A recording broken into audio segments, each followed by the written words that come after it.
I'm Coach Corey Wayne, and this is my video coaching newsletter. And the topic of this newsletter is going to be, It Takes Two. Well, I've got 4 or 5 different emails that I'm going to go through, and I got a couple of YouTube comments that I'm going to go through at the end that I thought were really good and apply to what today's video newsletter is going to be about. But before I get into it, I got a quote that I wrote I want to share with you. And it says, "It takes the mutual effort of two people who like each other and want to be together for a relationship to be a possibility. When someone gets hung up on and desires someone else who does not reciprocate interest, it can become an unhealthy addiction. This is usually due to the fact that deep down they don't feel that they deserve to have what they really want. By becoming hung up on someone who does not want them, it becomes a self-fulfilling prophecy. You must continue to practice infinite patience and have faith that by continuing to circulate through life, eventually you will encounter a lover who is ready, willing, and able to be with you. Otherwise, you're simply not open to it and will continue to delay its manifestation as long as you choose to stay stuck." Let's get into the first guy's email. He says, "Hey Corey, I've read your book twice, and I've watched dozens of your newsletter videos, and I've been applying these skills as necessary to my girlfriend that broke up with me after 2 whirlwind months of the honeymoon phase. We were inseparable and doing fantastic, and I was letting her come to me, but still maybe being too open with my feelings. We went away for a long resort weekend, and she told me that she loved me. I said it back for the first time, and all was gravy. A couple of days later, she pulled the I need space situation, so I did my best to give it to her, but without a week of contact, I gave in and sent her a weak text about relationships require communication and that the disappearing act was unacceptable. She told me that she couldn't continue the relationship. I was a wreck for a couple of weeks and I didn't contact her. She reached out to me and I tried to set definite dates. She was non-committal and aloof." This is kind of starting to remind me of the passive-aggressive girlfriend that I dated. Because she's telling you that she loves you, and then a matter of a few days later, she's saying she needs space. And sometimes women that are like that will say, "I need space," to see how you'll handle it. In essence, they kind of want to see that you really care, kind of like the shit you see in the movies. But, maybe you're also leaving out some of the details, because when I get these emails, guys tend to sugarcoat what's really going on. And especially, that really comes out when I'm doing a phone session with somebody, because as I start asking questions, the real truth starts to come out versus what they maybe had said in an email previously. So it's either you were over pursuing too much, or maybe this girl's a little bit of a Fruit Loop. Maybe she's passive aggressive, codependent, if you will. And with women like that, things will be sailing great, and then they get scared, they get really close to a guy, and then they run away. And it just really sucks to date a woman like that, because things will be going great, then all of a sudden they get a little squirrely on you. He says, "She told me she couldn't continue the relationship, and I was a wreck for a couple of weeks and didn't contact her. She reached out to me, and I tried to set definite dates, and she was non-committal and aloof. Finally, she sent me a message saying she was upset and needed to figure out her feelings. I called her, and she immediately started crying about how much she missed talking to me. I set a definite date, and then she told me, 'All I wanted you to do is fight for me and make a grand gesture to show your love,' and said I wasn't direct enough." So she's saying that you're not direct enough. In other words, maybe you weren't going for what you wanted. Maybe you lacked confidence in your approach and how you set dates and you went about things when you were together, and it caused her to doubt your masculine core. And then she backed away thinking, she probably seen too many movies, thinking, "Oh, he has to fight for me." So that tells me like what her head is telling her to do and her heart are kind of in conflict with one another. In other words, she's not acting natural. And what you want, and if you want to have a good, healthy relationship, you got to be with somebody that when they want to be with a guy, they'll pick up the phone, they'll call him, they'll get in touch with him. They won't say, "Oh, well, I should play a game," or "I should act like I don't care when I really do," to see how he does. It's hard to have a good, healthy relationship when you have a woman that's purposely going against what she feels just because she mentally thinks it's what she should do, or her girlfriends are telling her to do this, or she saw it in a movie, or society's conditioned her to think this way.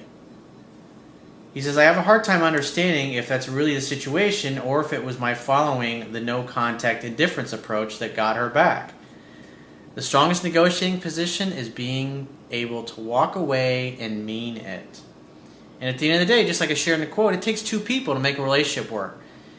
And for whatever the reason is, maybe she's a Fruit Loop, maybe you were over pursuing too much, maybe you started to smother her, because sometimes that happens when a guy hears I love you from a girl, he completely comes unglued at that point and starts acting like they're a married couple and starts pursuing, and he thinks it's okay to just be himself and just totally, not that being yourself is a bad thing, but the guys take it a little too far, and then they ignore the fact that she's starting to get turned off over the next several days because they think, hey, she said she loves me, so it's always going to be that way. And then they let all their bad behavior and bad habits start to re-manifest themselves that maybe they did in other relationships. But at the end of the day, if you start acting weak, it's going to drive a woman away. But the reason why walking away and being indifferent is so powerful is because that's masculine behavior. Masculine energy is about purpose and accomplishing and achieving, and that's what a man, and mission and purpose in life. And that's what a man should always be focused on, whether or not the girl's in his life or not. That's irrelevant. He should always be doing what's most important to him, which is his mission and purpose. And hopefully, the woman will want to join him in his life and be his biggest cheerleader and come along for the journey. But if she says, hey, stop the bus, I want to get off your fun bus, this doesn't work for me, then hey, give me a call if you want to get back on. And then he goes on about his life. And afterwards, she's standing out there all by herself, and she's like, what happened? At the end of the day, she reached out. So if she reaches out, it means there's still a level of attraction. There's still a level of interest there on her part. He says, I'm going to keep it fun about living in the moment from now on. But if it happens again, how will I know if I should make a grand gesture or follow your advice to let her in? Well, what got her back? Listening to me, obviously. Doing nothing. She didn't want to participate in the relationship. In other words, she basically said, I ain't going to make any more effort. It doesn't matter I need a grand gesture from you. At the end of the day, she made the unilateral decision to not participate in your relationship. It takes two. You're willing to make the effort, but she walked away, and you're like, all right. And she wouldn't make the effort. Not a lot you can do about that. But then afterwards, she started reaching out to you. You tried to set a definite date. And then when you finally got in touch with her after she couldn't take it, basically what happened was her attraction level really started to grow. And when she couldn't take it anymore, her emotions totally overwhelmed her mental monkey brain, if you will. And whatever it was, whatever belief system that was causing her to not act in a natural way with you. And therefore, she reached out to you, you made a date, you got together, back together with her. He says, thanks, Corey, you've been a fantastic help, and I appreciate the knowledge you provide to the swarms of us men who need it.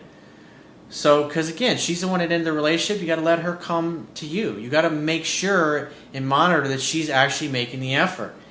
And if she brings it up, or you're having this discussion, you're going to say, look, if you want to see me, you need to pick up the phone and call me. If you're missing me or something's bothering you, you need to call me and communicate with an adult. Because giving me the silent treatment is just going to lead to our breaking up. And I'm just not down with that. I want a woman who doesn't hold back. And if you're telling me that you're mentally holding back because of what you think you should do, or some girlfriend told you should do that, or you saw it on TV or in a movie, we're never going to work.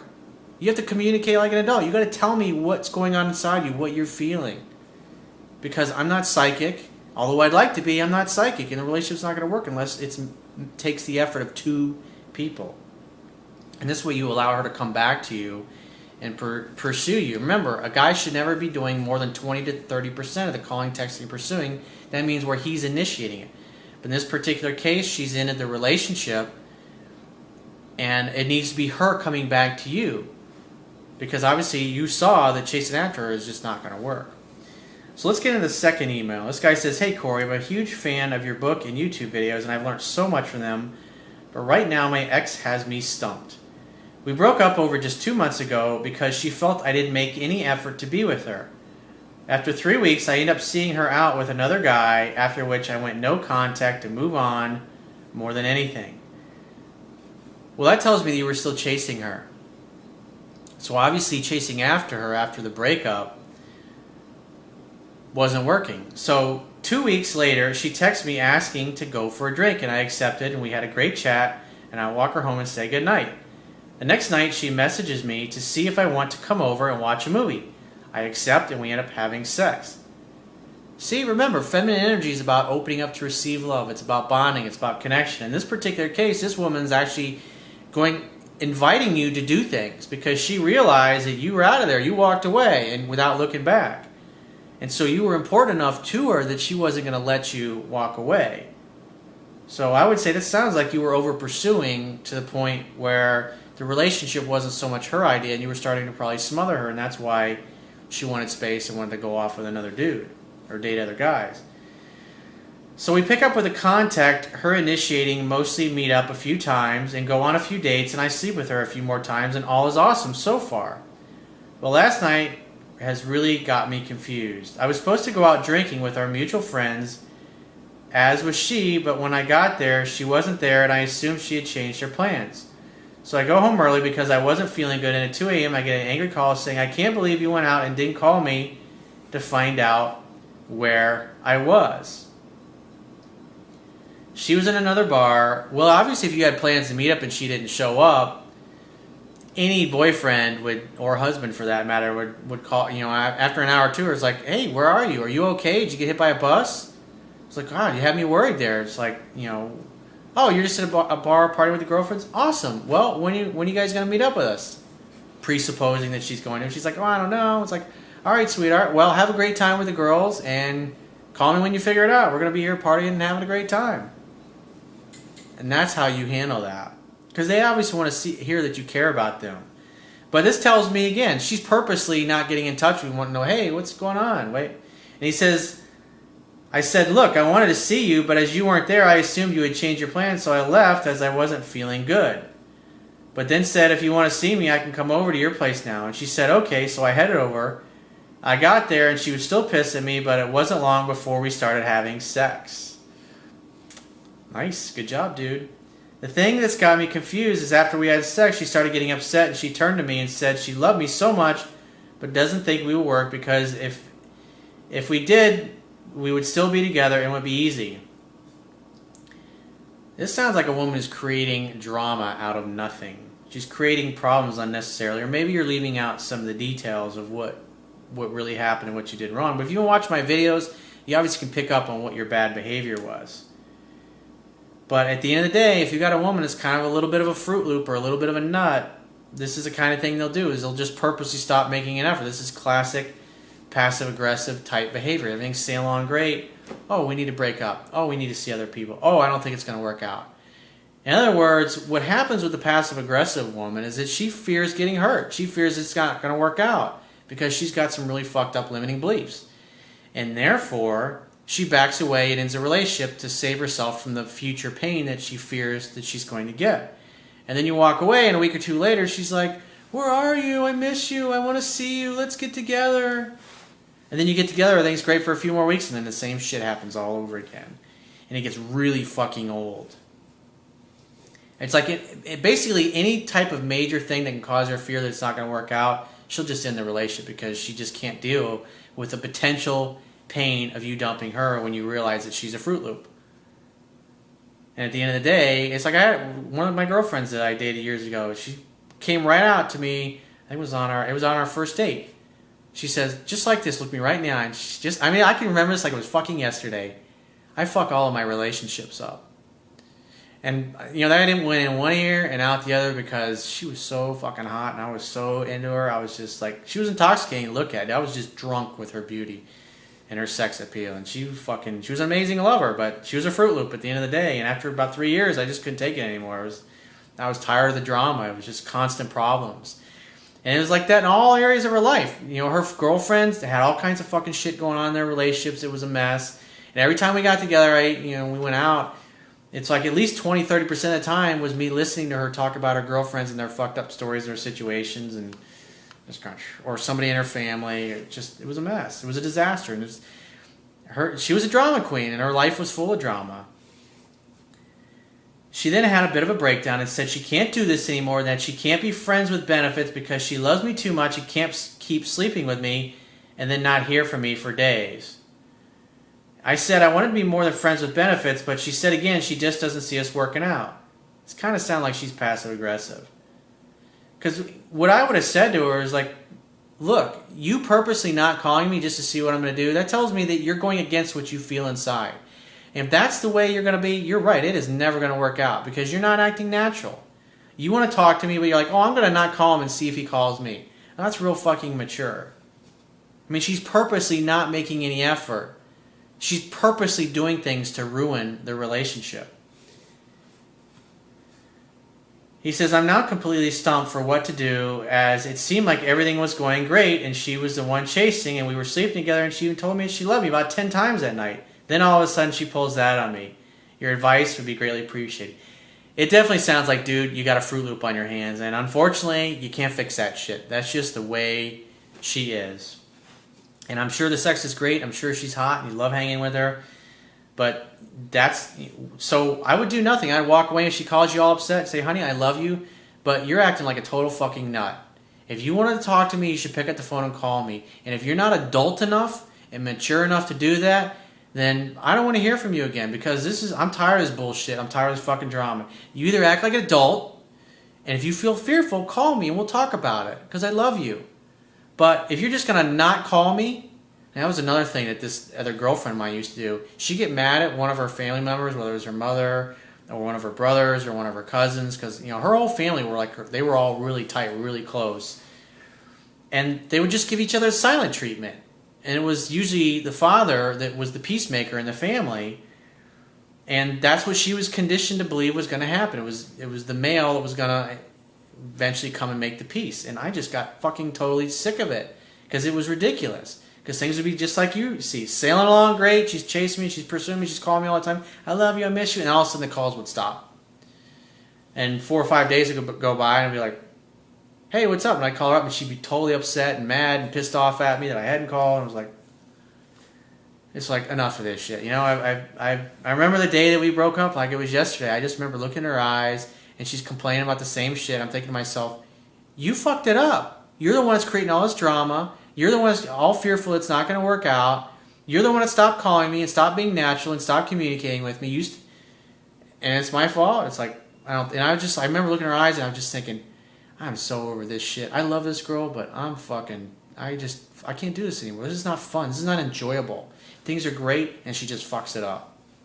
And like I said, I would say there is probably an 80-90% chance that your girl is passive-aggressive and she's a Fruit Loop. And like I said, tell her those things that I share with you, and if she doesn't change, fucking get rid of her and move on to somebody else, because she's a nut.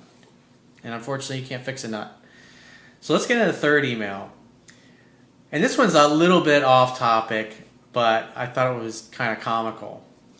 This guy says, hey Corey, I know you're busy, but I hope you get back with me. I just ordered your book, so I'll be reading it very soon. I have an issue with my balls. Yes, my balls, and I wouldn't wish it on any man. One of my balls is much smaller than the other one. It's very noticeable, and it makes me feel like less of a man. What's worse is I'm an attractive young guy who routinely gets complimented by attractive women, but with my issue, I'm afraid if I get too close to women that they'll find out. I'm not a virgin, and my last girlfriend, when we broke up, she made fun of me for it, so it lowered my confidence. The only reason she made fun of your balls, dude, was because she knew it bothered you and you were insecure about it. And that's the thing about women. They know all your weaknesses, and they know your fears, and they know your doubts, and they'll needle you about it. He says, even though I know I shouldn't care. Yeah, if you don't give a shit, they're not going to give a shit either. I had a buddy of mine, actually the brother of the same girlfriend I was talking about a minute ago. He worked in the construction industry, and one day he was doing something, I think, on a fascia and a soffit on a house. And he was standing on a sawhorse. And a sawhorse is kind of shaped like a triangle, if you don't know what they are, and it's got a 2x4 across, and you use it to lay plywood stuff on when you're cutting with the power tools. Well, he was standing on it, which is, you're not supposed to do that, but obviously construction guys do that shit all the time, and he slipped, and he fell, landed right on one of his nuts, just totally smashed one of his nuts. So he went to the doctor, and it was just totally fucked up. So they had to take it out. So he had one ball. You know, there was an old Rodney Carrington song, I think it came out in the 80s. And it was something like, here comes Johnny with his pecker in his hand. He's a one-ball man. We're off to the rodeo. This guy was hilarious. He had lots of funny songs that had funny lyrics in it. Like, were you born an asshole? And did you work at it all your life? So, I mean, at the end of the day, dude, it's like, who cares? This buddy of mine, he was a good-looking guy. He didn't give a fuck. He got laid all the fucking time. He always dated pretty girls. He didn't give a shit because he understood women. And at the end of the day, it's just like a guy that goes off to war and comes back with scars. Like, women like that shit. If you're proud of it, it's like, hey. You know, it's like one gun's my machine gun, the other one's my minigun. Just get over it, dude. He says, my question is, should I be upfront and honest with her before we get ready to get it on, or should I just wait until she sees me naked and see what her explanation is? You gotta have a comical. He's like, yeah, one of them is smaller than the other. It's like one of them is my big gun, the other one's my mini gun. And come up with something like that. It's like, who cares? If you don't care, she's not gonna care. And at the end of the day, you say, one of them is smaller than the other, but it'll still give you a nice hot beef injection, baby. So it's like, you gotta have fun. You gotta make fun of yourself. It's because you can't do anything. But it's like me. I got freckles. It's like I can't do anything about it. It's like they're there. Connect the dots. Shells on the beach. I mean, I used to heard all that shit when I was growing up. It used to bother me when I was growing up. And I got to the point where I didn't care because a lot of girls were like, "Oh, your freckles are so cute." It's all how you look at it, dude. So let's get into the fourth email. This guy says, "Hey Corey, I'm just wondering if these things I said to my ex-girlfriend is okay. We're working things out, and it was a text I sent her about 3 weeks back, but I just want to know if you think what I said was simple and to the point and whether it was all good, and I won't tell what the issue was as it will take too long." And this is what I wrote to her. "I left the door of communication open if you want to reach out and contact me regarding progressing things forward. If you want to see me and miss me or whatever, then the next step is up to you. It's your life, your choice, and your decision. The ball's in your court. You know how I feel about you. And then I'm willing to fix, rectify those past mistakes, and turn those wrong things into rights with your parents. But I need your support with that. And the same was as I'd support you with things. But a relationship takes two people giving 100% equal effort, not just one." That's true. "Anyway, the ball's in your court. The next step is up to you. Whether you want to take that path and direction with me or someone else, it's up to you, babe." Well, I mean, that's kind of a long explanation, but I mean, it gets the point across. And you walk and you never look back. You're leaving the door open because you realize that unless she's willing to make an effort, nothing's going to happen. And you're willing to make the effort, but she's not. I mean, since it takes two, that's all you can do. And so the most important thing is that you walk and you never look back. You never reach out to her. You never call her. You never text her. You move on with your life. You focus on your mission, your purpose, and you do things that make you happy. You make sure you're going to the gym. You're taking care of your body. You're focused on your career, your business, filling your life up, doing things that you really love to do. And if she ever reaches out to you in the future, you must assume, just like I talk about in the book, that she wants to see you. Make a date happen. Hang out, have fun, and hook up. Create a fun-filled romantic opportunity in the evening for sex to happen. And so the last things that I'm going to share with you, or I'm going to go over, are a couple of YouTube comments that are on the video that I posted yesterday. And this is this is from a guy who's obviously looks like he's been following my videos and realized where he went wrong and started applying what I teach. And he says, "Man, after 9 years of being split up with my daughter's mother, she drops a bomb on me last night over text message. She asked me if I miss her and if I ever think about the family we could have developed together. I wanted to make things work for 8 years that we were apart, not only because I loved her, but for my daughter's sake. So in other words, you continue to chase all that time. And she's like, no, I'm not interested. I don't want it. Because you were basically acting like a woman. Instead of going on with saying, hey, well, I love you and I want to make it work for our sake, for our daughter's sake, but if you're not willing to make the effort, fuck it. I'm going on with my life. If you ever want to make the effort and work on us being a family, then let me know, because that would be wonderful. And if not, I'll see you on Wednesday when I pick up our little girl, or I'll see you on Saturday, whenever it is. And leave it at that. He says, this past year, I finally let go of all hope that me and her would ever be together. I'm focused fully on me, and now all of a sudden, she wants me back. Women are crazy. And my response was, no, women are actually, when you understand what they emotionally respond to and how they operate, they become totally predictable. And I don't mean that in a bad way, I mean that in a good way. Because if you apply the things I teach, you will see that truth for yourself. And this is from a guy who comments a lot on my videos, and like 97-98% of the time, he's always fucking totally spot on. And he says, some might think it's crazy that it took you 9 years to realize that loving a woman and pursuing a relationship with her doesn't work. It didn't for 8 years, and that you should have been loving yourself and pursuing your happiness all along, which of course is what actually attracts women to you. After all, that's what masculine energy is. Purpose, drive, mission, succeeding, accomplishing, breaking through barriers. He says, if one text from her affects you like a bomb, don't even consider spending any time with her. You are not ready. So true. And the guy responds back, thanks so much. I was thinking the same thing. So if you'd like to get my help personally, the quickest way is to book a paid phone coaching session or Skype session, or you can also do email coaching. And you can book any of those options by going to my website, any page on my website, and clicking the products tab at the top of your screen and following the instructions. And I will talk to you soon.